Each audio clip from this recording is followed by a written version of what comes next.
Happy New Year, everybody. This is Peter Shiao from Immortal Studios. One of my goals this year is to open up the process a little more, have more interaction with all of you, and to shed light into kind of my thinking and my experiences, also that of my fathers in the formation of the immortal world. And I think the way to get really started is to talk a little bit about how this idea came about. When did I know that I was going to create Immortal Studios?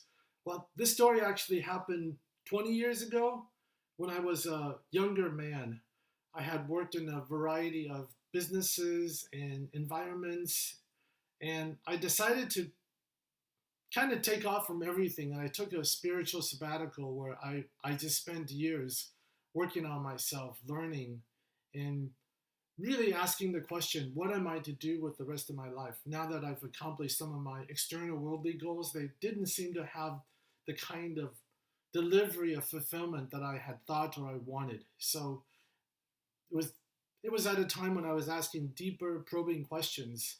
And then I had this dream that kind of changed it all.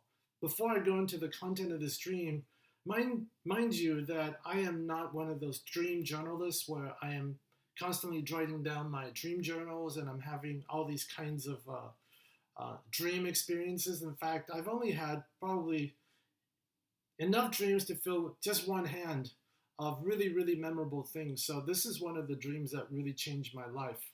And I remember it very vividly to this day. So in this dream, I was taken to the back garden of a very, very large, like palatial place. But I had this distinct knowledge that I was in this back garden. It reminded me of the back garden of the Forbidden City, for those of you who've been to Beijing.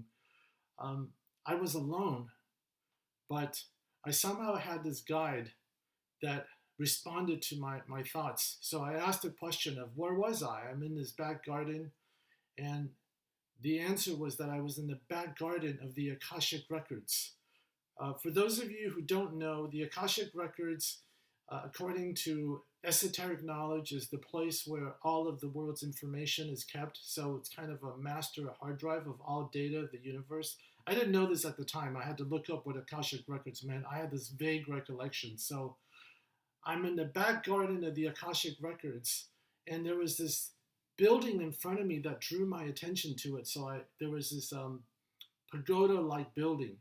It was wooden. It was earthy. It was so tall that it rose to the heavens, and it didn't have like the layers of roofing of a pagoda, but it was distinctly Asian. And I walked in front of this structure. I looked up. It was so high. And just at that time, I developed this supernatural strength, not strength, but supernatural ability to jump up. For those of you who watch these wuxia films and The Matrix, it was more of a levitational lift. I jumped up like one of these legendary heroes all the way to the top of this penthouse, and I opened up these wooden doors, and I walked into this large penthouse that had a very, very high ceiling, but it was empty. Wooden floors, it was all wooden, and there was a crate in the middle of the room. So, needless to say, this crate had some, a special affinity to me. So I walked up in front of the crate, I opened the crate, and I found my father's books inside this crate.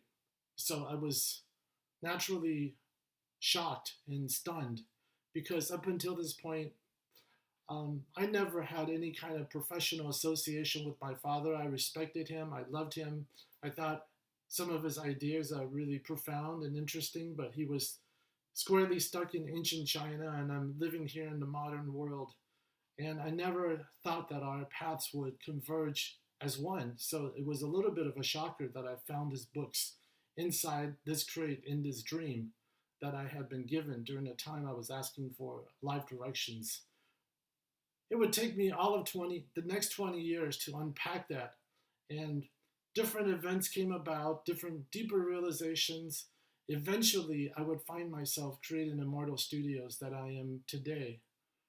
Unfortunately, my father is not here with me, though his books are with us. I'm having this message to you right in from the Shiao library. So the books in the back are part of that crate, and it's fulfilling and a little bit, what's the word, resonant, deep, that I'm actually now living in that dream. So this is how I first knew that one day my father's path and my path in this timeless genre of wuxia would flow as one.